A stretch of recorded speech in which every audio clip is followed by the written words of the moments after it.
Vamos fazer também alternadamente a leitura da palavra de Deus, irmãos. Está alguém entre vós sofrendo? Faça oração. Está alguém alegre? Cante louvores.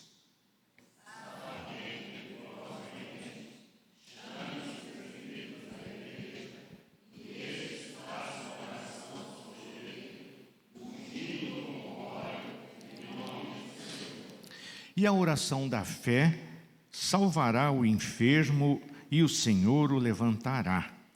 E se houver cometido pecados, ser-lhe-ão perdoados.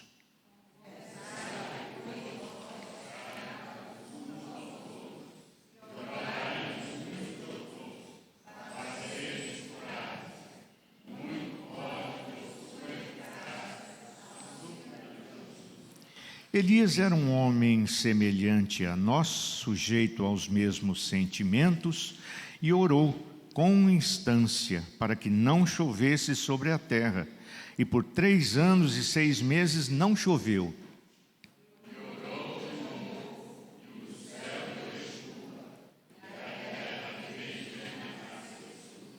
Meus irmãos, se algum entre vós se desviar da verdade e alguém o converter,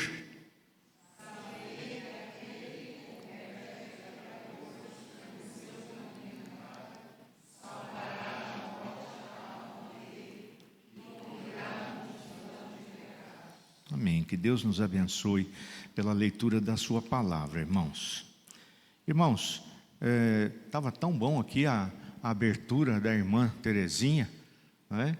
Falando do Salmo 142 aqui, já iniciando o processo de ensino aqui sobre oração, né? Estava tão bom mesmo, tão coisa boa que ela falou, tão agradável, tão gostoso. Que pena que ela não continuou, já não deu a aula toda aqui já, ué. Foi bom demais mesmo. Esse assunto é muito interessante, irmãos. A gente precisa aprender muito sobre oração. E eu diria que a gente precisa mais do que apenas aprender sobre oração, nós precisamos aprender a orar, né? E não é só aprender a orar, só como orar. Nós precisamos aprender a fazer oração mesmo. Orar, né? Precisamos aprender a ter um tempo de oração no nosso dia.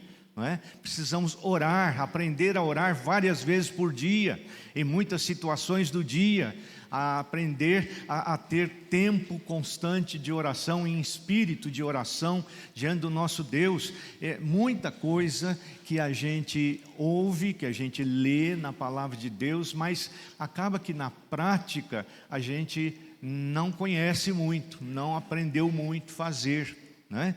E esse é um grande problema da nossa vida realmente, né? Questão da oração.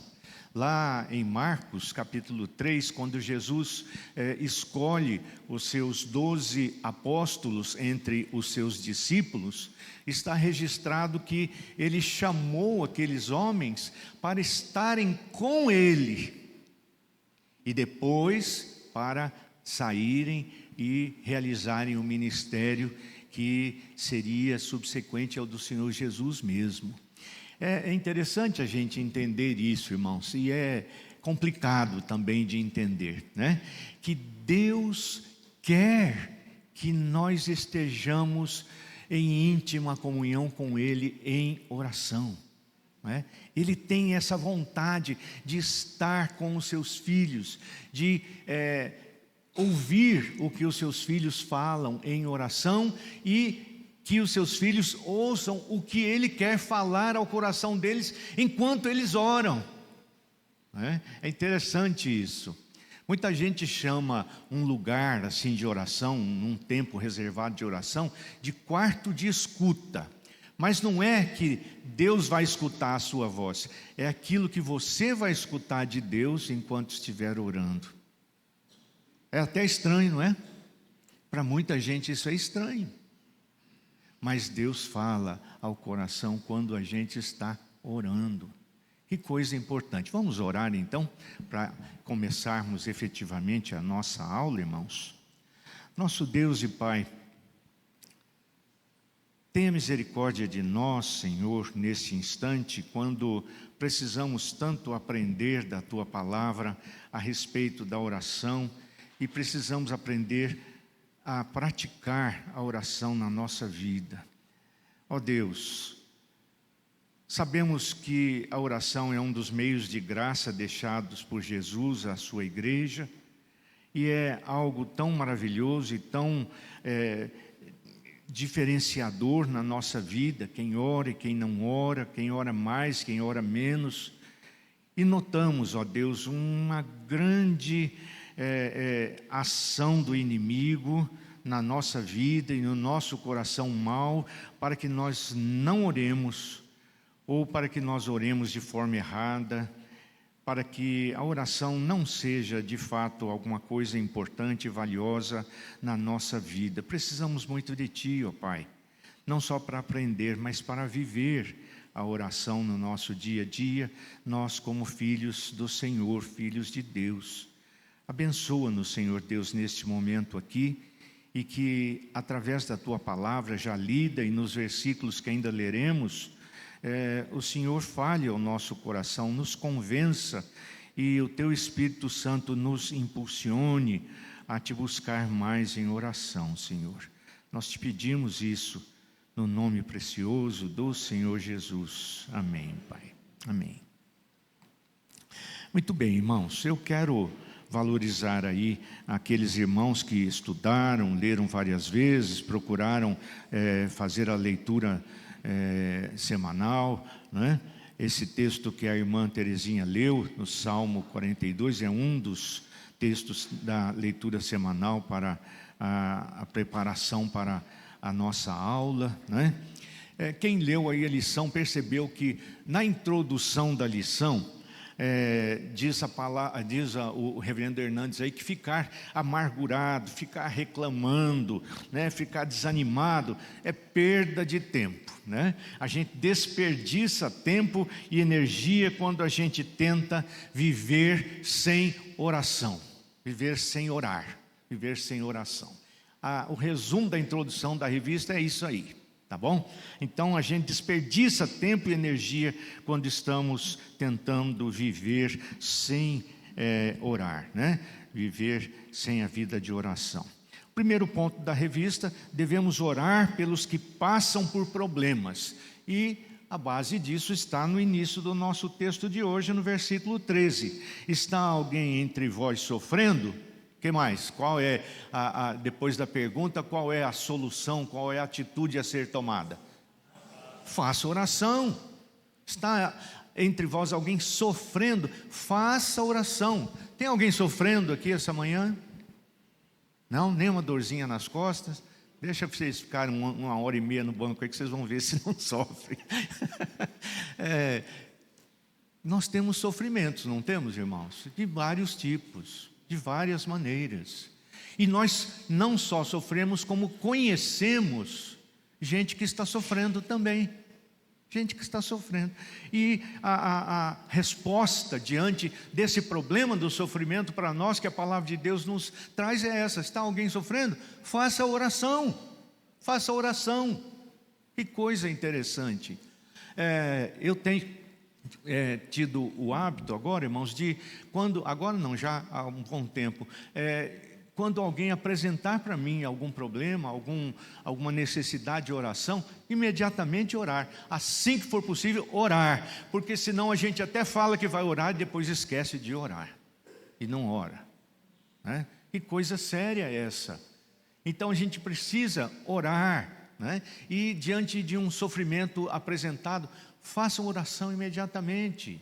Se alguém vier para você e dizer: puxa, estou assim, assim, ou meu irmão está assim, assim, ou conheço alguém que está assim, assim, põe a mão no ombro da pessoa e diz: vamos orar aqui agora, e já ora especificamente por aquilo, já ora a Deus, aquilo além de ser bom, ser útil e ser obediente, né? Ser uma obediência à palavra de Deus, vai ficar na sua cabeça também, e depois você vai se lembrar de continuar orando. É muito importante. Então, devemos orar pelos que passam por problemas, né? Então, diz aí a lição: nos problemas, não murmure, não reclame, ore, não perca tempo. Não perca tempo reclamando, ore, né? Devemos apresentar os nossos problemas a Deus em oração, pedindo a direção para usar essa situação para a glória dEle, né? A glória de Deus. Deus está permeado, irmãos, em todas as áreas da nossa vida, em todas as situações que nós vivemos, e nós nos esquecemos desta verdade bíblica. É importante nos lembrarmos dela. Então, ore a Deus. Deus pode, segundo item aí do primeiro tópico, Deus pode transformar problemas em triunfo pela oração, né? Deus pode remover problemas, né? Tirar os problemas, como normalmente quando a gente está com problema a gente quer. Deus, me livra disso, tira isso, afasta isso de mim, resolve isso aí imediatamente para mim, Senhor. Ou então, Deus não quer fazer isto, né? E Ele vai fazer o quê? Ele vai nos dar forças para enfrentar os problemas, para cumprir aí os seus propósitos através daquele problema, não é? Você tem inúmeros exemplos da Bíblia nesse sentido. O Paulo sentiu lá alguma coisa que ele chamou de espinho na carne, e por causa desse problema que estava incomodando extremamente a vida dele, o que ele fez? Ele orou quantas vezes? Não, fala, quantas vezes? 3 vezes. 3 vezes ele orou. Então Deus respondeu: deixa comigo, meu filho, você é um querido filho amado, eu já vou remover isso aí imediatamente da sua vida. Foi isso? Não. O que Deus disse? Não vou tirar esse problema, a minha graça é suficiente, a minha graça te basta. A minha graça te basta. Eu coloquei esse problema na sua vida com um propósito, para que você não se ensoberbeça, porque isso estragaria todo o seu ministério, estragaria toda a sua relação comigo, esse pecado da soberba, do orgulho, você pensar que é mais do que você é, não pense de si além do que convém, e esse espinho está aí para te ajudar a não cair nesse erro. Então a minha graça te basta. Vai acostumando. Por um tempo, não sei quanto tempo, quanto for necessário, ele vai ficar aí. Foi isso que Deus respondeu para ele, né? Então, existe muito isso, irmãos. Eu lembro uma vez também que Pedro estava muito cheio de si, né? E aí Deus disse para ele, Jesus disse para ele assim: olha, Pedro, o Satanás te reclamou para te peneirar como trigo. Peneirar, tacar você na peneira ali, meu amigo, e sacudir a sua vida. Mas pode deixar que eu mandei tacar fogo naquela peneira. Foi isso? Não. Jesus disse o quê? Mas ali ele pediu você, mas o que acontece? O que ele fez? Eu orei por você, eu intercedi por você. A peneira vai acontecer, você vai sambar de um lado para o outro nessa peneira, vai arder, vai doer, mas eu intercedi para você, para que a tua fé não desfaleça. Eu intercedi por você. Olha só, Deus não tirou a peneira não. Então isso acontece muitas vezes, meus irmãos. Jesus no Getsêmani, lembra dele? 3 vezes também foi lá e orou de joelho com o rosto no chão: Pai, se possível, passa de mim esse cálice. Deus não passou o cálice dele e fez ele passar pelo cálice, realmente, né? Então, nem todas as pessoas passam por problemas ao mesmo tempo também, nessa questão de oração, né? Está entre vós alguém sofrendo, faça oração, mas imediatamente diz aí: está alguém alegre? Faça o quê? Cante louvores, louve a Deus e com alegria, né? Junto, participe da alegria dele. Irmãos, nós temos muito mais facilidade de participar do sofrimento dos outros do que da alegria dos outros. Não sei porquê, mas é assim que acontece com a gente. Alguém vem, conta uma bênção, diz: tá bom, que ótimo, né? Graças a Deus, glória a Deus. E chega. Né? Mas a gente não participa, não abraça. Irmão, que bênção, que graça, oh Deus maravilhoso. A gente não faz isso. Não, tá bom, foi abençoado, ótimo. E chega. Interessante isso. Mas a palavra diz que nós temos que nos alegrar também. E inclusive, colocado para nós na palavra, que muitas vezes a pessoa está passando por sofrimento, mas também está alegre. Também está alegre. Você costuma ficar alegre durante um sofrimento? Pastor, isso não tem na Bíblia. Não tem, tem sim.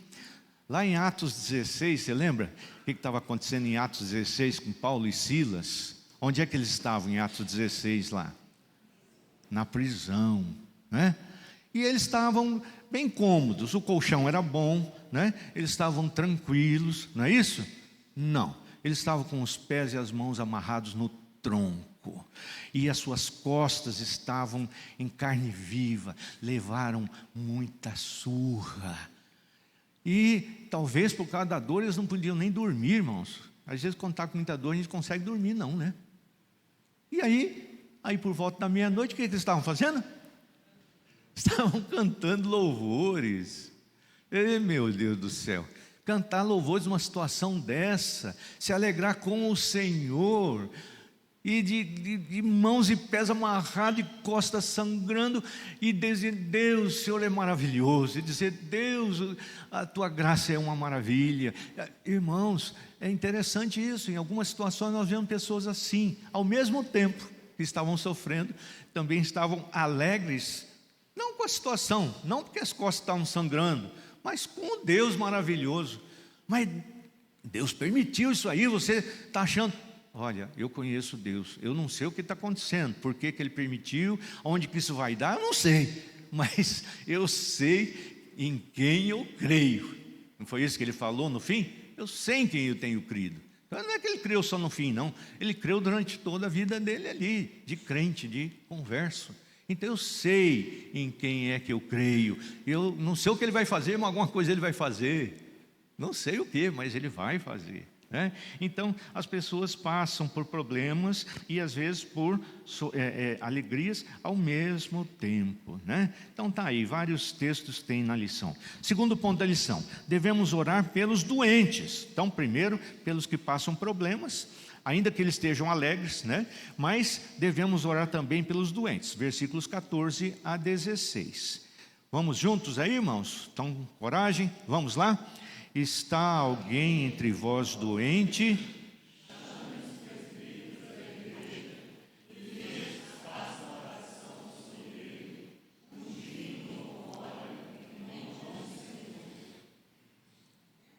Até 16. E a oração da fé...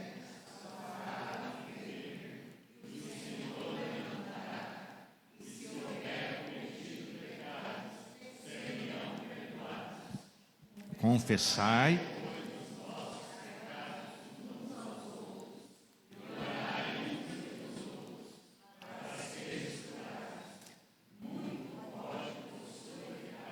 A oração do justo. Muito bom. Quando alguém está enfermo, está doente, o que é que o enfermo deve fazer? O que é que o enfermo deve fazer? O enfermo crente, o que ele deve fazer? Orar por ele mesmo, mas só isso? Não. O que o texto diz aí, o versículo 14? Chame, eu pedi para vocês deixarem a Bíblia aberta aí, senão os coitados têm que ficar ali correndo igual. Chame os presbíteros da igreja. Chame os presbíteros da igreja para orar. Olha só.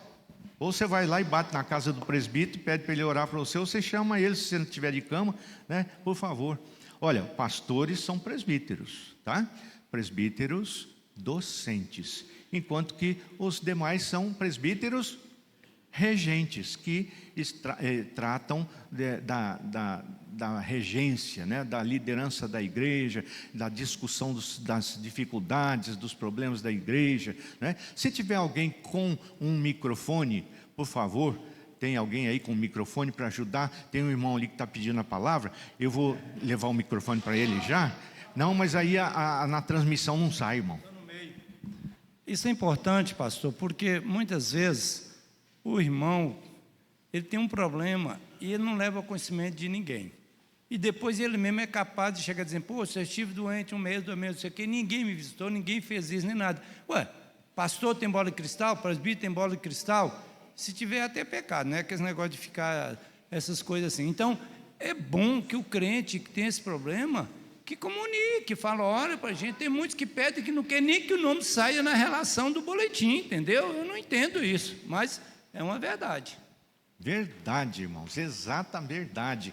Por isso a pergunta é essa: o que o doente deve fazer? Ele deve orar e deve comunicar, deve chamar o presbítero, ou deve ir até o presbítero, pedir oração. Por que o presbítero, irmão? Por quê?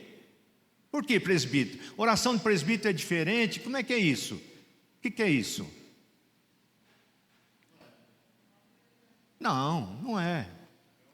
Mas, exatamente, o presbítero, irmãos, foi eleito, não é? E foi ordenado uma autoridade espiritual sobre o povo de Deus. Sobre o povo de Deus. Então a oração dele não vale mais, mas esse é o ministério dele, esse é o trabalho dele. É assim que ele foi chamado para servir ao Senhor. Tanto o presbítero regente como o docente. Então, é algo importante que nós temos que fazer, tá? Então, é isso. Inclusive, aqui ele cita uma questão interessante, que pode ter gente aí doente por causa de pecado. Por causa de pecado. Então, talvez não seja bom você vir aqui na frente e dizer, irmãos, eu peço oração por mim, porque eu fiz isso, eu fiz aquilo, e confessar o pecado publicamente. Talvez não seja o caso. Mas talvez seja o caso de confessar para o presbítero ali e pedir que Deus abençoe e o perdoe, e na oração o presbítero mencione isto. Tá certo? É coisa válida, irmãos, e é importante que a gente faça isso, que o presbítero, seja ele o regente, seja ele o docente, ele precisa, então, ouvir essa oração, essa confissão, e assim por diante. Olha só que interessante, o 14 diz, chame os presbíteros da igreja e esses façam oração sobre ele, ungindo com óleo em nome do Senhor. É o óleo que vai curar? Olha, irmãos, naquele tempo lá, muitas vezes era assim também, porque Deus poderia curar através do óleo, porque essa história de pensar, pensando as feridas da pessoa, a doença, a enfermidade da pessoa, o óleo era usado como medicina, como medicinal. Então, se fosse o caso, era para ser aplicado nisso também, tá certo? Nós não podemos mistificar isso de jeito nenhum, e hoje tem coisas melhor do que óleo, e tem muito remédio hoje à base de óleo também, e assim por diante. Agora, essa era uma coisa antiga. Eu conheci um pastor que ele gostava de semanalmente ungir os bancos da igreja. Eu falei, os bancos estão doentes? A madeira está cheia de cupim? O que está acontecendo que você está ungindo? Acho que você está atraindo mais cupim aí no banco da igreja sua, passando óleo no banco da igreja. É falta de entendimento bíblico. Meu Deus. Então, é preciso a gente entender o que a palavra diz. E se você não entendeu, procure saber. Pesquise, busque. Ah, pastor, não tem livro. Não tem, porque você não gasta dinheiro comprando. Compre comentários, compre livro que fale a respeito. Vai estudar, vai aprender, tem interesse. É preciso. Ah, mas eu já vou logo perguntar para o pastor. Então chama o presbítero e pergunta.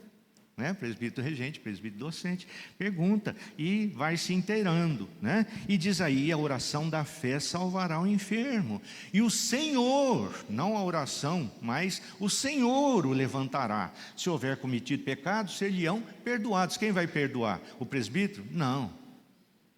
E não vai repassar a penitência também. Tá certo? O Senhor vai perdoar também, o Senhor vai levantar o enfermo, o Senhor vai perdoar, É isso. E aí o 16 diz, confessai, pois, os vossos pecados uns aos outros, e orai uns pelos outros, para serdes curados. Aqui pode ser problema de relacionamento. Confessa, busca, peça perdão. Chega no irmão e diz, olha, irmão, eu tenho que falar para você que eu fiquei ofendido com isso que você fez. Muito pode por sua eficácia a súplica do justo. Ô pastor, então não vou pedir para ninguém, porque justo a Bíblia diz que não tem nenhum sequer. Está no Velho Testamento e está lá em Romanos.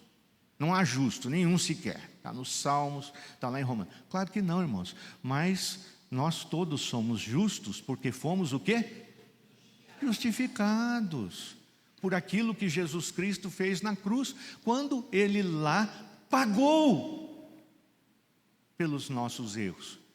Então não é que nós nascemos justos, não é que nós estamos justos, mas nós tivemos a nossa carta de alforria quanto ao pecado. Nós éramos escravos do pecado, ou somos libertos pelo sacrifício de Jesus na cruz do Calvário, tá certo? Então é isso. Passamos aí pelo item 2, meio rapidinho, tá certo? Agora o 3. Devemos orar pela nação, 17 e 18. Vamos lá? 17 e 18. Elias era homem semelhante a nós, sujeito aos mesmos sentimentos, e orou com instância para que não chovesse sobre a terra, e por 3 anos e 6 meses não choveu. E orou de novo, e o céu deu chuva, e a terra fez germinar seus frutos. É muito interessante isso aqui, irmãos. Se você tiver condição aí, né? Vá lá para o primeiro livro dos Reis, no capítulo 17, onde nós começamos a aprender a respeito de Elias, né? Primeiro dos Reis, capítulo 17. É interessante essa palavra aqui de Tiago, mas a gente precisa relacioná-la com o fato em si narrado na Bíblia, e a gente precisa tirar algumas coisas que podem ficar mal entendidas. Tiago diz que o Elias era homem o quê? Semelhante a nós. O que quer dizer isso, irmãos? Ele era baixinho igual eu assim? Não. O que ele era? Não sei qual a estatura dele, mas ele era pecador, igual nós somos. Ele não era santo, no sentido popular aí, não tinha pecado. Não, ele era um pecador também, mas ele era alguém a quem Deus comissionou com um ministério profético. Ele é um profeta, ele era uma autoridade de Deus. Lembre-se sempre, o sacerdote era aquele que pegava as necessidades do povo e levava para Deus, né? A palavra, os pedidos do povo e levava para Deus. O profeta é aquele que pegava a palavra de Deus, Deus lhe dava e ele falava para o povo. Então é aquele ministério invertido aí, né? E lembre-se que Jesus Cristo foi tanto sacerdote como profeta, né? E assim nós temos esse ministério, né? Olha aí o capítulo 17, versículo 1. Então Elias, o tesbita, né, a região dele, dos moradores de Gileade, disse a Acabe: tão certo como vive o Senhor, Deus de Israel, perante cuja face estou, nem orvalho nem chuva haverá nestes anos, segundo a minha palavra. Que coisa interessante. O Tiago diz lá, o Elias era homem semelhante a nós, mas orou com instância para que não chovesse, e 3 anos, 6 meses não choveu. Foi a palavra do Elias que determinou a seca? Não. Elias fez o quê? Elias fez aquilo que Deus mandou ele fazer. Ele foi até o rei Acabe, um rei tremendamente pecador, casado com uma linda mulher chamada Jezabel, né? Deus me livre. E aí ele foi levantado do nada. Nós não temos história pregressa dele, não sabemos nada menos antes dele, né? E ele foi levantado para ir lá no nariz do rei e dizer: olha, não vai chover durante alguns anos. Mas por que ele pôde dizer isto, irmãos?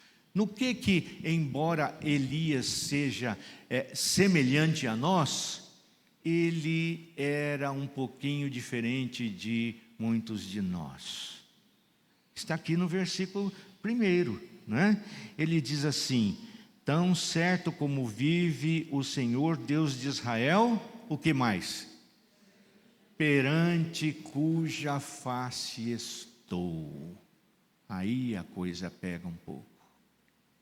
Será que embora nós sejamos semelhantes ao Elias, nós também estamos perante a face do Senhor, não é? Ou seja, nós estamos em comunhão com o Senhor, nós estamos em oração com o Senhor. Deus fala, tem falado ao nosso coração, Deus tem instruído, Deus tem dirigido, Deus tem dito a nós o que devemos fazer. Não foi o Elias que determinou quanto tempo ia ficar seco. Não, quem determinou isso foi Deus, não é? Quem determinou isso foi Deus, não foi o Elias, não. Por quê? Porque ele era um homem igual nós somos.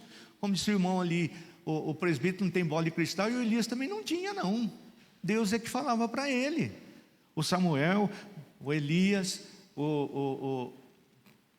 Eliseu, são profetas de Deus, profetas do Senhor. Profeta é aquele que ouve a voz de Deus e comunica.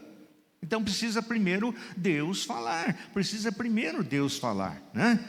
Aí o versículo diz que ele orou de novo e choveu. Vai um pouquinho adiante aí, no capítulo 18 do primeiro livro dos Reis, 18, veja aí, onde que eu estou aqui, que eu me perdi, primeiro livro dos Reis, versículo 1 também. Olha só, muito tempo depois veio a palavra do Senhor a Elias, no 3º ano, dizendo: vai, apresenta-te a Acabe, porque darei chuva sobre a terra. Tá? Então, diz o Tiago, Elias orou de novo e o céu deu chuva. Mas por que o céu deu chuva quando Elias orou? Porque Deus tinha anunciado isso. Porque Deus tinha falado para ele, vai lá porque agora vai chover. Então preste atenção nisso. Deus fala ao nosso coração e quer falar ao nosso coração. Muitas e muitas vezes, sempre, cotidianamente. Irmãos, nós aqui não estamos muito perante a face do Senhor e desejosos de ouvir a voz dEle. Meu pastor, mas Deus nunca falou comigo. Falou sim. Você leu a Bíblia? Ele falou, então ele falou em voz baixa. Mas se você lê em voz alta, ele fala em voz alta com você também. É a Bíblia, é a palavra de Deus. Então, Deus fala com você o seu coração, não é? Deus fala. Como é que é o Salmo 1, versículo 1? Bem-aventurado o varão, o homem, que não anda no conselho dos ímpios. O que mais?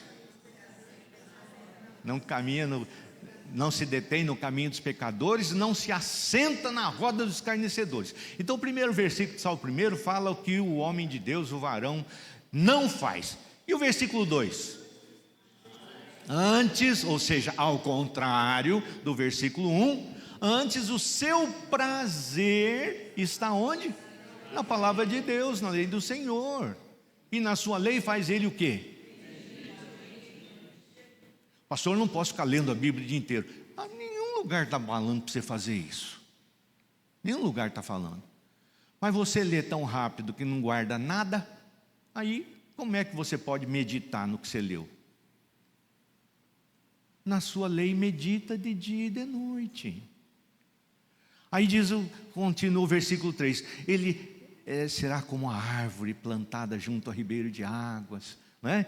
Que as folhas não caem, não murcham, e no seu tempo dá o fruto. Aí todo mundo quer ter folha verdinha, todo mundo quer dar fruto, mas ninguém quer ter prazer na palavra do Senhor, meditar dia e noite na sua palavra.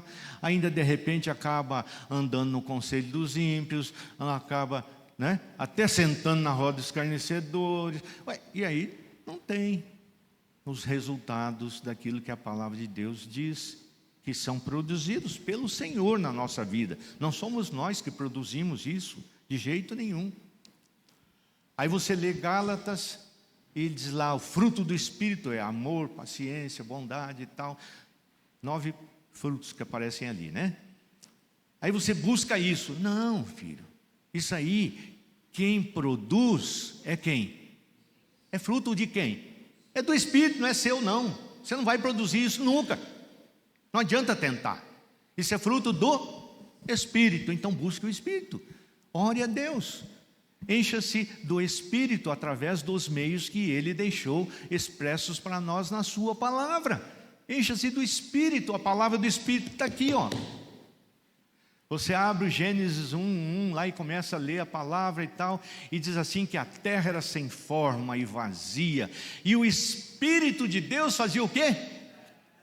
Pairava por sobre as águas estavam uma mistureira, irmãos. Hoje nós temos água no céu, água em cima da terra, nós temos água embaixo da terra, tem água por todo lugar, mas isso foi depois que Deus separou. Enquanto não era separado, o Espírito de Deus pairava por sobre as águas. Eu me maravilhei tanto quando eu percebi isso, e sabe, esse Espírito está dentro de mim. Esse Espírito está dentro de mim, ele está pairando por sobre o planeta todo, está dentro de mim. Ele quer falar comigo, ele quer se comunicar comigo, ele quer operar em mim e quer operar através de mim.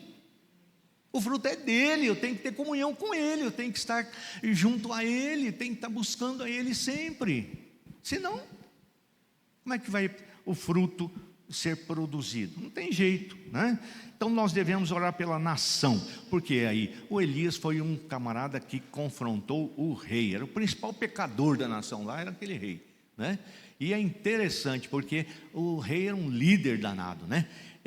Se o rei era bom, se andava nos caminhos do Senhor, o país ia bem. O pessoal era crente, buscava a Deus e orava. Aí morria esse, entrava um rei ruim, que era idólatra. Pronto, o povo já estava lá se curvando para Baal e fazendo.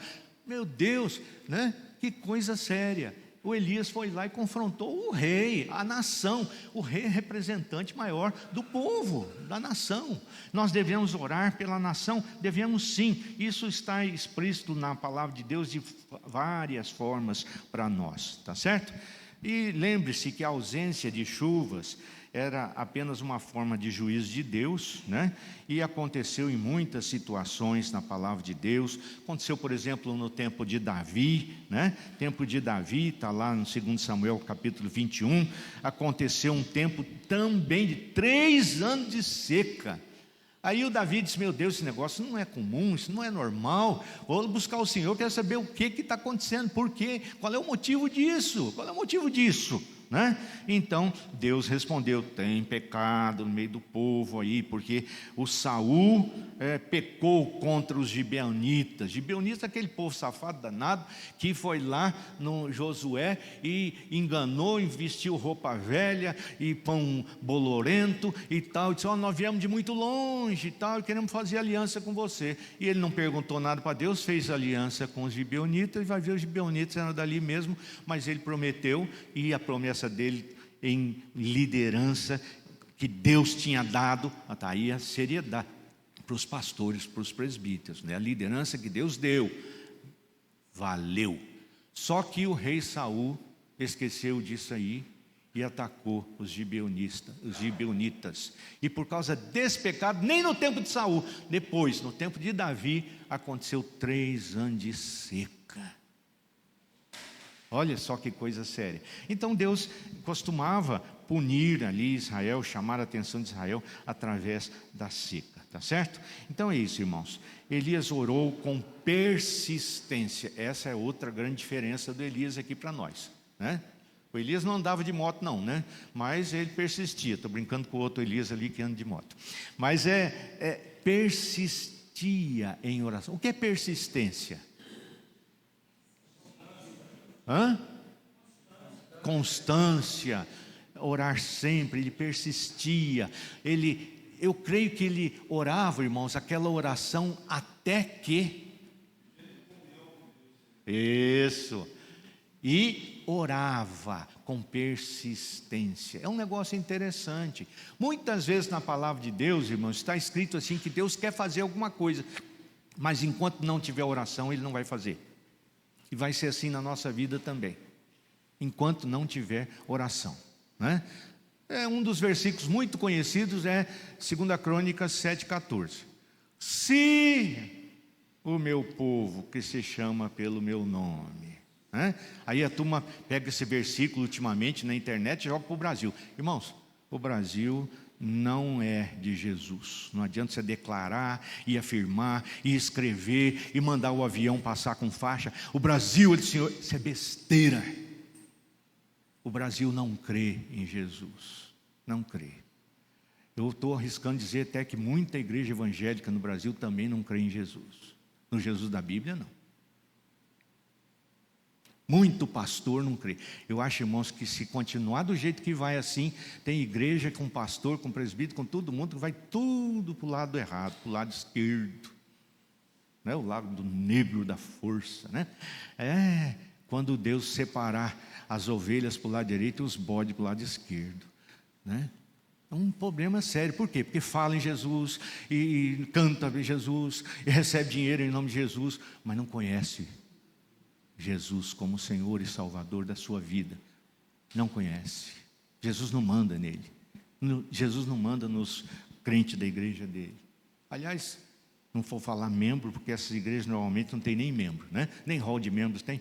Então é complicado.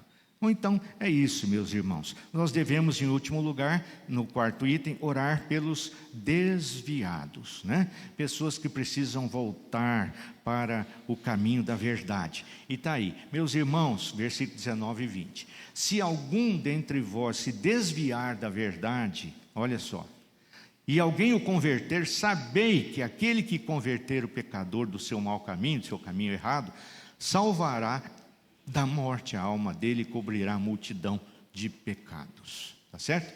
Isso acontece e nós temos que ter empenho em buscar aqueles que não conhecem Jesus, e também temos que ter empenho em buscar aqueles que se desviaram do caminho de Jesus. Conheceram um dia, estiveram ali um dia, mas se desviaram. Então é o que o Senhor fala na sua palavra, tá certo? Nós sabemos que essa pessoa será muito bem recebida também. A Bíblia diz que os céus fazem festa, os anjos fazem festa quando o pecador se arrepende, não é verdade? Mas lembra do filho pródigo? Ele era filho e desviou-se do caminho, foi para longe do pai, foi para longe da casa do pai, foi tudo. Mas quando ele voltou, o que aconteceu? Festa, festa. Festa para ele também, porque ele voltou. Está lá, em Lucas 15, filho pródigo. Então, nós precisamos nos empenhar nessas duas situações, tá certo? E se você tem a lição aí, eu quero ler com você a conclusão da lição, porque ele faz um resumo, né? É curtinho aqui, deixa eu ler para os irmãos, na revista. Tiago, nesse parágrafo, deu sua última instrução, né? Oração pelos que sofrem, pelos enfermos, e cuidado e restauração aos que se desviam.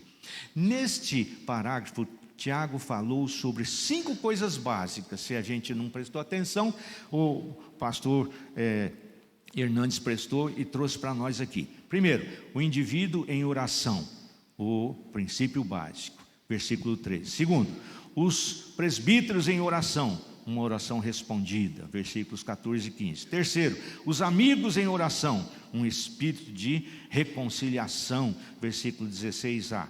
Procura por espírito de penitência, né? E ele mesmo, ninguém manda não. Espírito de reconciliação, espírito de oração. Quarto, o profeta em oração, né? Então o agente humano aí é um resultado sobrenatural de Deus através de um agente humano, versículos 17 e 18. E quinto, a busca da comunhão, pastoral, cuidado e restauração, né? A busca da comunhão através de um cuidado pastoral. E presbítero também é pastor, tá? Se você não sabe disso, leia Pedro capítulo 5, né? Eu presbítero com ele, dizia o Pedro, pastor Pedro, né? E cuidado em restauração, tá certo? Então essa é a revista, e eu quis trazer para os irmãos essa aula, que é boa, é difícil, eu acho, mas valorizando assim os irmãos que estudaram a lição. Nós temos um tempo ainda, irmãos, e agora eu quero entrar num assunto prático. Eu quero perguntar a você: você tem vida de oração? Não responda para mim, responda para você e para Jesus que te conhece. Você tem vida de oração na prática?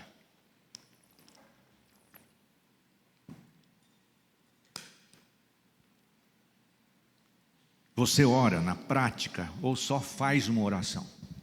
Qual a diferença entre orar e fazer oração? Você já vai entender. Eu tenho aprendido muito sobre oração com um livrinho do Bill Hybels, né? Eu falei dele para vocês aí, Ocupado Demais para Deixar de Orar. Eu não sei se alguém se interessou e buscou na internet. Se você colocar lá na internet, no Google, né? Ocupado demais para orar? Não, ocupado demais para deixar de orar.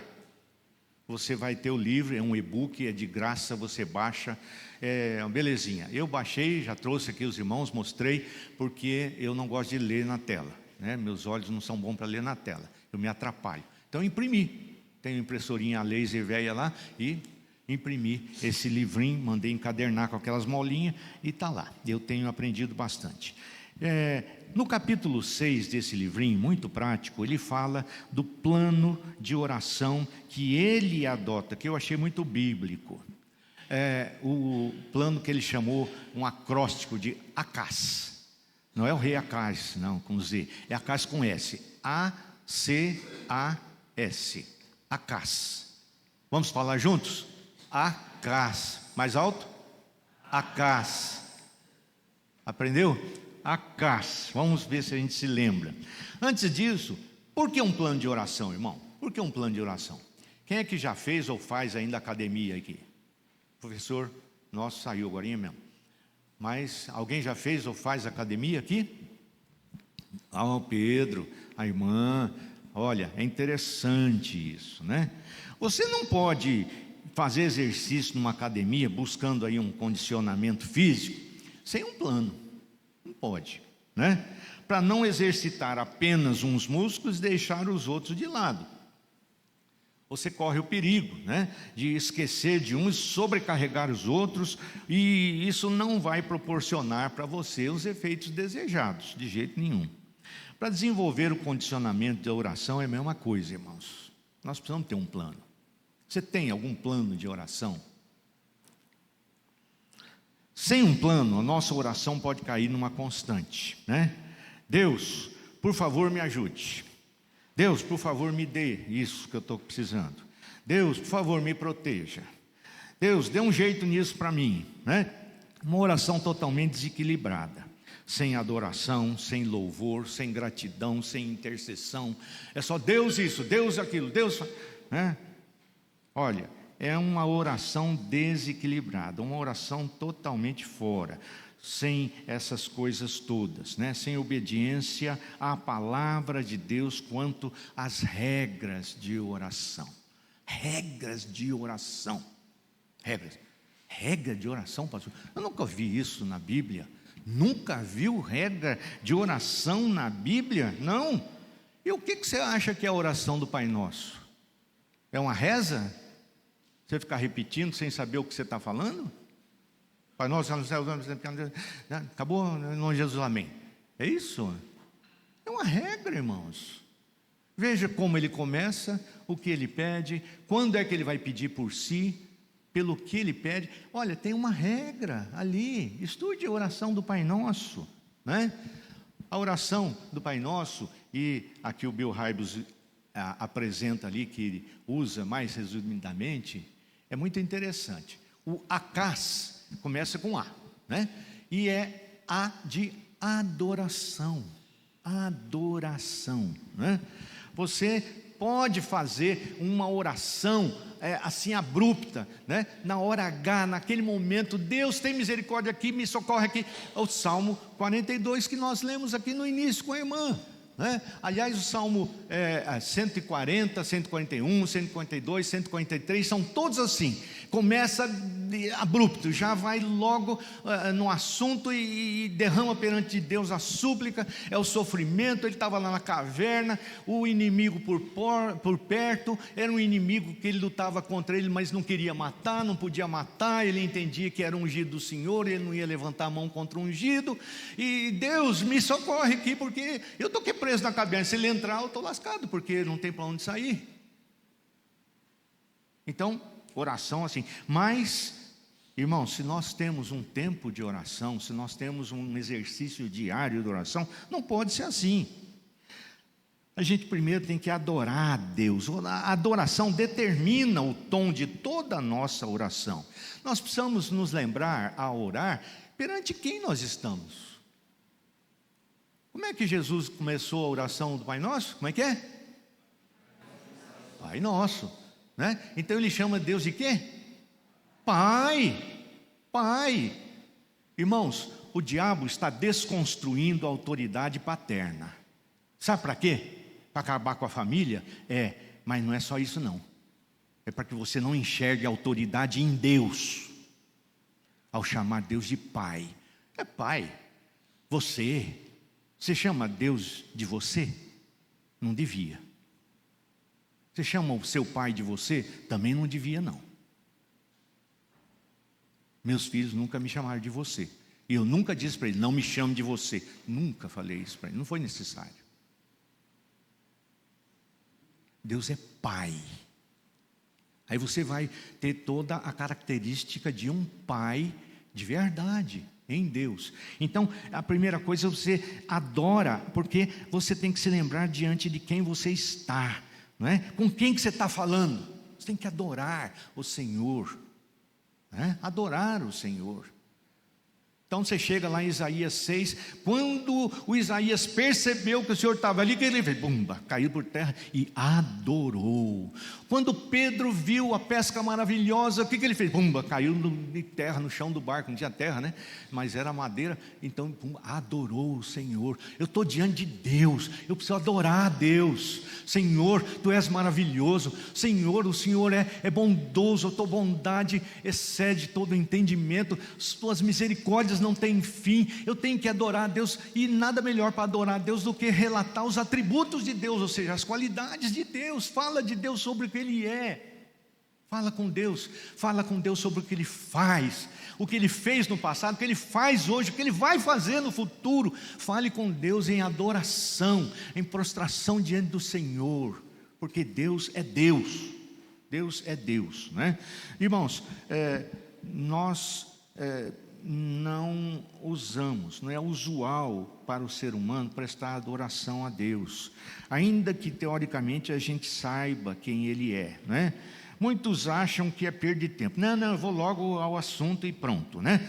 Há ocasiões que sim, como eu disse aí nos Salmos, mas não é assim a maioria dos Salmos, né? Não é assim a maioria das orações. Quer ver? Abra aí no Salmo 8, por exemplo, Salmo 8, versículo 1. Eu vou dar alguns salmos aqui para a gente perceber como é que começa a adoração do salmista. Salmo 8, 1. Quem achar, leia rapidinho. Quem não achar esse aí, acha Salmo 19, 1.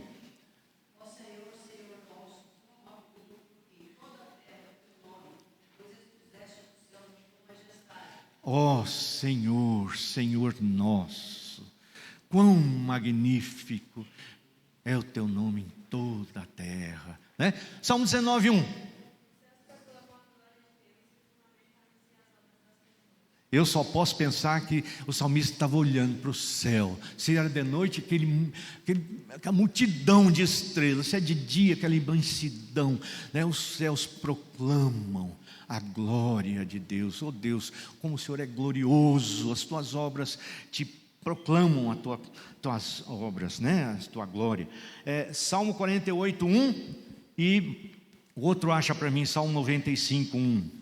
Depois o outro, 99, 1.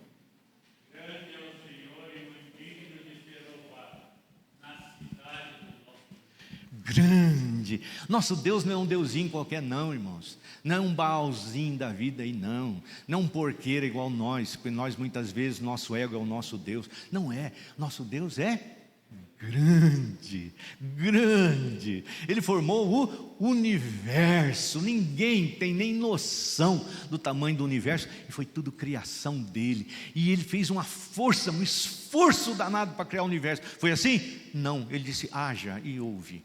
E acabou. Ele é Deus. E criou do nada, né? Bereshit bara Elohim Hashamayim Haaretz. Em hebraico, no princípio criou Deus, mas o criou, o verbo bara, criou do nada. Não existia matéria pré-existente para ele formar, não. Ele criou do nada, ele disse e passou a existir. Os céus e a terra. Os céus e a terra. Que coisa, esse é o nosso Deus. Salmo 95, 1. Alguém abriu?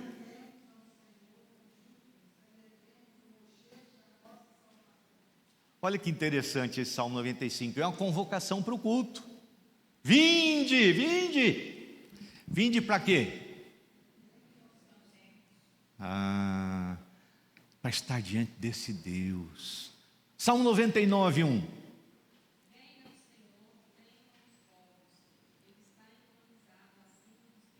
É isto. Olha só, reina o Senhor. Nosso Deus é rei, Ele domina sobre tudo. Ele está entronizado acima dos querubins. Tem alguns aí que dizem assim: olha, me apareceu um anjo. Que anjo? O Senhor está acima dos querubins. Quem é maior, irmãos? Os anjos ou os homens diante de Deus? Os crentes. Sabia de uma coisa? Anjo não é filho de Deus. Anjo é só criatura de Deus. Por isso os que caíram não têm regeneração para eles. Regeneração para eles. Mas os homens são filhos de Deus, criados à imagem e semelhança do Senhor. Mesmo caídos, há restauração, há salvação, porque são filhos de Deus. Muito maior que anjo, irmão. Tem muita gente aí atrás de anjo, né? Olha só que coisa. Então, você veja, tem muitos outros aqui, mas eu não vou continuar não, porque o tempo nosso está se esvaindo. Então, não vamos direto ao assunto abruptamente diante de um governador, vamos? Chega diante do governador, aqui ó, o que eu quero é isso. Não, tudo bem, como é que vai? Parabéns pela sua eleição, parabéns pela sua vitória, o prefeito, né? Qualquer um. A gente não faz assim. A gente chega e saúda, a gente chega e fala alguma coisa de boa, de agradável, né? E assim tem que ser com o nosso Deus, né? Nós achamos que diante do governador, diante do presidente, diante do prefeito, a gente não pode chegar de uma vez, mas achamos que diante do Senhor do universo a gente pode. Não, então adore ao Senhor. A-S, né? A-C, aliás, é C, A-C, né? A-C, A-C, C é confissão. Você está diante de Deus e Deus é santo.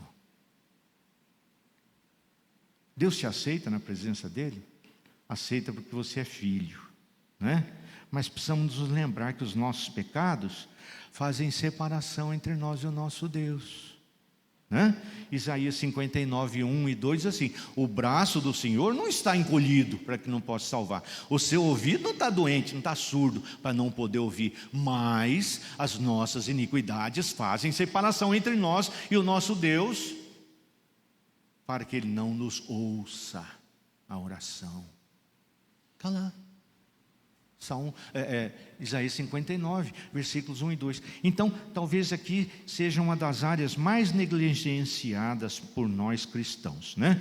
Nem nos cultos públicos, às vezes a gente ora, né, confessando os pecados. Muitas igrejas têm abolido completamente a confissão de pecado da sua liturgia, né? Não quer nem falar de pecado. Quanto muito usa-se aquela forma base, né? Senhor, perdoa-nos a multidão dos nossos pecados. Eu não lembro de nenhum, e não existe isso, irmãos. Não, o nosso tempo de adoração, de oração intimamente com Deus, nós precisamos nomear os nossos pecados a Deus e não dizer, né, a Ele que somos pecadores somente. Ah, Senhor, me perdoa porque eu sou muito pecador. E o que você fez? Qual é o seu pecado? Dê nome ao seu pecado. Senhor, pratiquei a cobiça, a inveja, né? A fofoca. Senhor, menti. É interessante isso. Lá em Efésios, capítulo 4, diz assim: aquele que mentia, não minta mais. Olha, se você mentia, então você não mente mais. Ali a tradução está errada. Aquele que mente, não minta mais. O ódio, a indiferença contra o meu irmão, confesse e se entristeça. Que miserável que eu sou. Miserável. É disso que fala o Jesus. Ele disse assim: bem-aventurados os que choram, porque serão consolados. O choro aqui, irmãos, é por causa do pecado. Pecado seu e depois pecado do mundo. Aí você é bem-aventurado, porque chora diante do seu pecado. Mateus 5,4. A sua consciência diante da confissão ficará limpa, ficará leve, e isso te fará bem, né? Quanto mais próximo do Senhor, mais você enxergará os seus pecados, e mais pecados confessará, e mais puro você ficará. Não se esconda atrás de alguns textos fora de contexto. Por exemplo, Salmo 19:12. Quem acha para mim aí, quem lê? Salmo 19:12. Muitos usam esse salmo aqui, esse versículo, erradamente. O que diz lá? Quem há que possa discernir? Absolve-me das que me são ocultas. Senhor, eu não tenho condição. Então eu nem lembro. Então faz o seguinte, passa o pano aí. É isso? Não é assim. Não é assim. Isso aí é depois de confessar tudo o que lembra. Tudo que o Senhor, o Espírito de Deus trouxeram ao nosso coração. Aí vai para o Salmo 139, o conhecido Salmo 139, versículos 23 e 24. Salmo 139, versículos 23 e 24. Sonda-me, ó Deus, conhece o meu coração, prova-me, conhece os meus pensamentos, vê se há em mim algum caminho mau e guia-me pelo caminho eterno.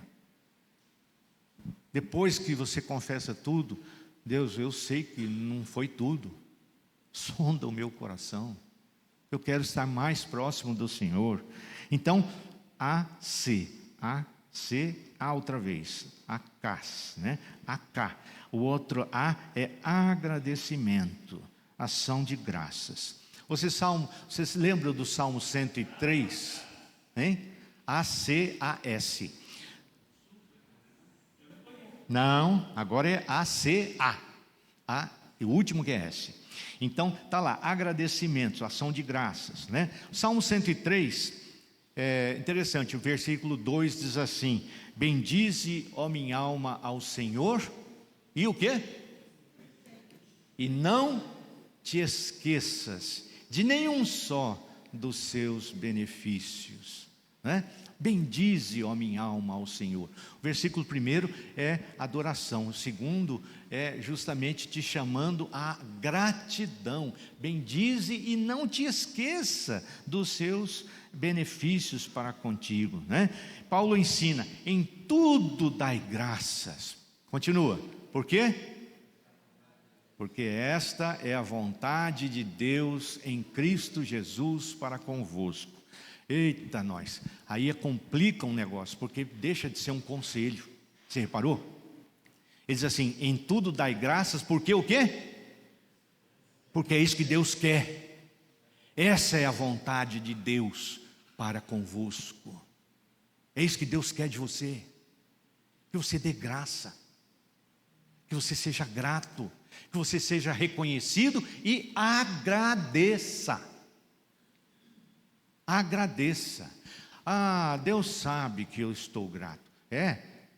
Se Ele sabe, manifeste gratidão. Fale, abra o seu coração e fale. Isso é uma ordem. Há uma grande diferença em só se sentir grato e expressar gratidão. Você lembra da história de 10 leprosos? Jesus curou 10, não é verdade? Todos eles se sentiram gratos, todos. É impossível não se sentir grato de uma cura de lepra, não é? Uma doença que leva à morte, levava à morte, uma doença que tirava você do convívio da sua casa, da sua família, você não podia viver com a sua família, tirava você do emprego, você não podia mais trabalhar, você virava mendigo por causa disso, era um mendigo. Aí Jesus vai e cura. Como é que a pessoa não se sente grato? Saíram correndo, foram fazer o quê? Aquilo que Jesus disse: mostre-se ao sacerdote, porque é essa a lei, ele que tinha que declarar curado, entende? Então todos saíram correndo, não foram andando, não, acho que vou passar aqui primeiro, correndo, mas alguém naquela correria lembrou: peraí, depois eu vou.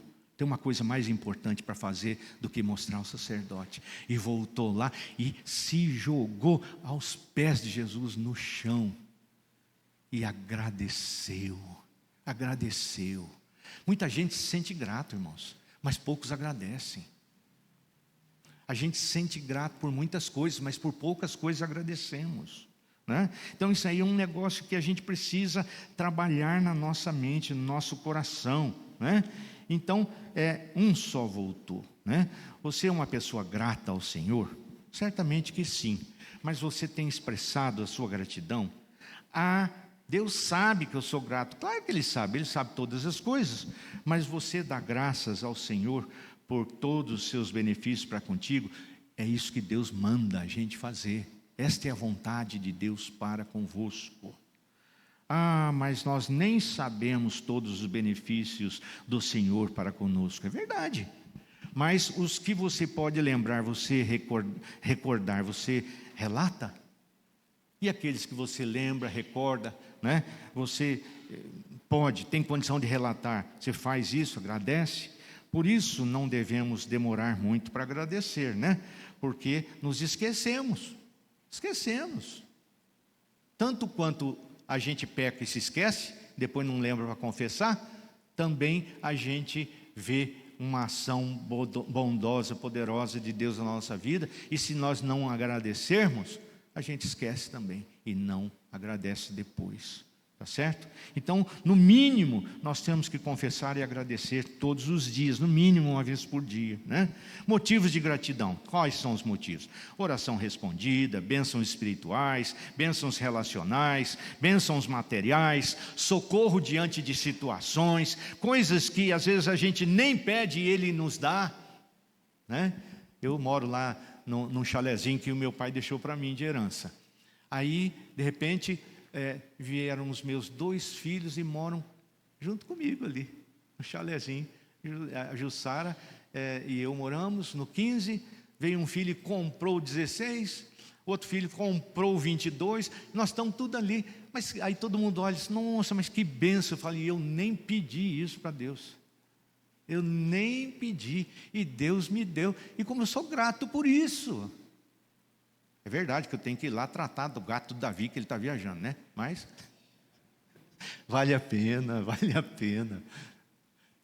É bênção que Deus nos dá, e a gente tem que se lembrar de agradecer, tá certo, irmãos? E agora sim, por último, súplicas, acás, né? Então, adoração, confissão, o que mais? Agradecimento, gratidão, né?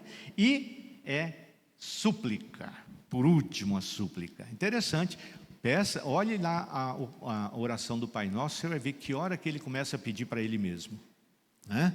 Então está lá, pedimos por socorro, né? Nosso Deus pode tudo, nós cremos nisso. O difícil é crer que Ele se importa conosco a ponto de nos atender. Pastor, difícil? Mas olha bem, Isaías 57:15 nos ensina alguma coisa a respeito disso. Por favor, ponha para mim, irmão. Isaías 57:15, versículo tão bonito, e ele nos ensina a respeito disso. Olha lá. Porque assim diz o alto, o sublime, que habita a eternidade, o qual tem o nome de santo, habito no alto e santo lugar. mas habito também com o contrito e abatido de espírito, para vivificar os espíritos abatidos e vivificar o coração dos contritos. Como é que estava o Davi lá na caverna? Ele estava o quê? Abatido, contrito, chegando diante de Deus. Senhor, ou o Senhor me socorre, eu estou na água, eu vou morrer, o Saul vai me matar. Senhor, por favor, me socorre. Olha lá, para aliviar, para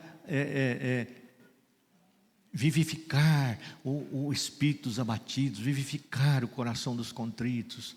Ele está lá em cima, mas ele está aqui também. Ele está aqui também, tá certo? Então é importante você saber disto, né? Lucas 11, de 9 a 13, é aquele texto conhecido de pedir e dar-se-vos-á e assim por diante. E diz lá também, se vocês que são maus, Jesus dizendo, porque nós somos maus, irmãos. Coraçãozinho nosso aqui é peludo, cabeludo danado. É mau, tá? Não pensa que você é bonzinho não, que você não é. Eu não sou de jeito nenhum, tá? Então Jesus disse assim, olha, se vocês que são maus, o filho pede um peixe, vocês dão o peixe, não dão a cobra? Quanto mais o seu Pai Celestial, que é bom, né? E assim por diante. Pede um pão, dá uma pedra? Não, vocês dão pão, né? Aí Deus como é que faz? E assim por diante. Deus gosta de responder às nossas súplicas, aos pedidos dos seus filhos. Por que Deus responde os pedidos dos seus filhos? Porque Ele nos ama. Porque Ele nos ama, né? Mas nós pecamos. Ele nos ama, mas a gente peca. Mas Ele nos amou quando nós ainda éramos pecadores, irmãos. Romanos 5:8. Não pensa que você vai surpreender a Deus, não, com o seu pecado, porque Deus sabia muito bem. Aliás, antes de você se converter, Ele já conhecia, e antes de você ser lavado no sangue de Jesus, Jesus também te amava, né?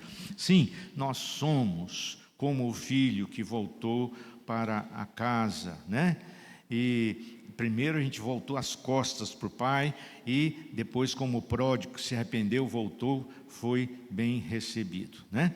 Todos temos nossas necessidades, supliquemos ao Senhor por elas. E aqui estão incluídas, inclusive, as necessidades do nosso próximo. Isto se chama intercessão, né? Então, está aí. A súplica, nós podemos suplicar por nós e por outros também, tá certo? Então, a nossa prática diária de oração também precisa incluir as necessidades do reino de Deus aqui na terra. Eu acompanho o ministério do Anderson e a Débora. Quando eles vieram aqui, eles estão lá entre os Yanomamis, em Roraima. Quando eles vieram aqui, tinham a Lúcia, menininha pequenininha. Agora estavam lá em Bela Vista, porque nasceu o Josué. Vocês lembram disso? O Anderson, um caboclo grandão, um goiano altão, né? E a Débora, uma menorzinha, cabelo loiro, que é lá do Rio Grande do Sul, né? Uma lemoazinha lá, né? E nasceu agora o Josué. E eles foram lá para o nascimento do Josué, em Roraima. E sabe o que está acontecendo agora? O governo está impedindo que eles voltem para a aldeia. Não estão autorizando a volta deles. Não estão autorizando a volta deles. É de avião, eles que pagam o avião é de asa de socorro, mas o governo tem que autorizar. E eles não estão conseguindo autorização. Então, pedido de oração pelo Anderson e a Débora. Não se esqueça de orar por eles, irmãos. Então é isso, a gente ora pelos outros também. Ora pelo reino de Deus aqui na terra, pela expansão do reino de Deus, né? Venha o teu reino, Jesus ensinou a orar. As missões, os missionários, as igrejas locais, os pastores. Ora pelos pastores. O sujeito, irmãos, não é brincadeira não. Eu estive à frente de igreja há 36 anos. E a responsabilidade? Ore pelos pastores, ore pelo pastor, né? Os pastores. E ore pelos crentes, lembra dos irmãos, né? Então, está lá, a CAIS, né? Adoração, confissão, gratidão, né? Agradecimento, ação de graças e súplicas, tá certo? Olha, se você prestou atenção nessa segunda parte da aula aqui, você viu que se nós quisermos fazer isso aqui direito, meia hora vai ser pouco. Você reparou nisso? meia hora vai ser pouco. Por isso eu perguntei, você tem vida de oração ou você só faz oração? Você ora ou só faz uma oração? Essa é a diferença. Ah, pastor, mas não tem tempo para isso. Tem sim. Tem sim. Você não usa o seu tempo para isso porque oração não é importante para você. Se eu relaxar, para mim também não vai ser. Normal, irmãos. Nosso coração não gosta de oração. Nós gostamos da autossuficiência. Por isso os coaches se dão tão bem, ganham tanto dinheiro. Porque dizem, você é o cara, você é bom. Você tem que tirar a energia de dentro de você. E você consegue. Diga, eu posso. Eu posso. Repita comigo, eu posso. Não pode coisa nenhuma. Sem mim nada podeis fazer. Oração é uma confissão de incompetência. Eu chego para Deus e diz, Deus, ou o Senhor opera, ou o Senhor me dá, ou o Senhor me perdoa, ou eu estou desgraçado. Eu estou sem a graça de Deus. Porque eu não dou conta, de jeito nenhum. Eu não dou conta nem de lembrar. Então nós não gostamos de oração, nosso coração não gosta de oração, irmãos. Nosso coração não gosta. Mas é mais uma coisa a que o Senhor nos chama a atenção na sua palavra, né? Ah, mas não tenho tempo. Tem sim, né? Alguém já disse que as redes sociais existem para que nós não tenhamos desculpa de falta de tempo diante de Deus quando chegar no juízo final. Para isso que o diabo criou as redes sociais, irmãos. E é para Deus vai usar desse jeito. Chega, Senhor, mas eu não tinha tempo. Diz aí a pesquisa que o brasileiro gasta 4 horas por dia nas redes sociais. Você é brasileiro ou não? Não sei quantas horas você gasta. Mas preste atenção nisso. Você tem coragem de chegar para Deus e dizer que não tem tempo? Quando você bate lá no seu celular e vê quanto tempo você ficou nesse dia? No celular, nas redes sociais? Então isso é muito sério. Muito sério. Alguém já disse que oração é o oxigênio no pulmão do crente, né? A ordem de orar será obedecida ou não por cada um de nós.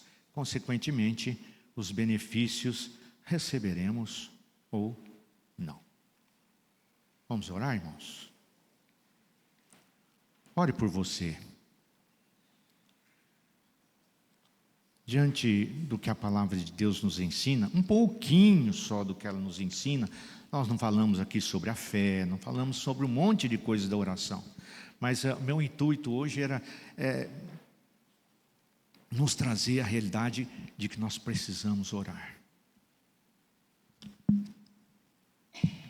Ore por você mesmo.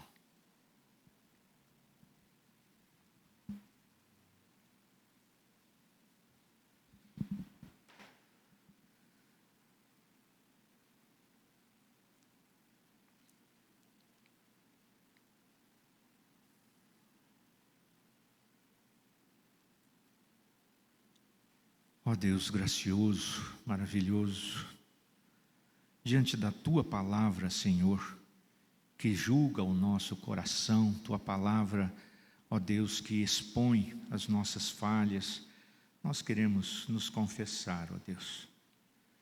Nós Te adoramos, mas também confessamos ao Senhor a nossa fraqueza em Te obedecer quanto à oração, ó Deus. Temos tantas fraquezas em tantas áreas, mas na oração, a minha fraqueza é tão grande, Senhor. Ó Deus maravilhoso, tenha misericórdia, Senhor. Ó Espírito Santo bendito, incomoda o meu coração, o coração de cada irmão, Senhor.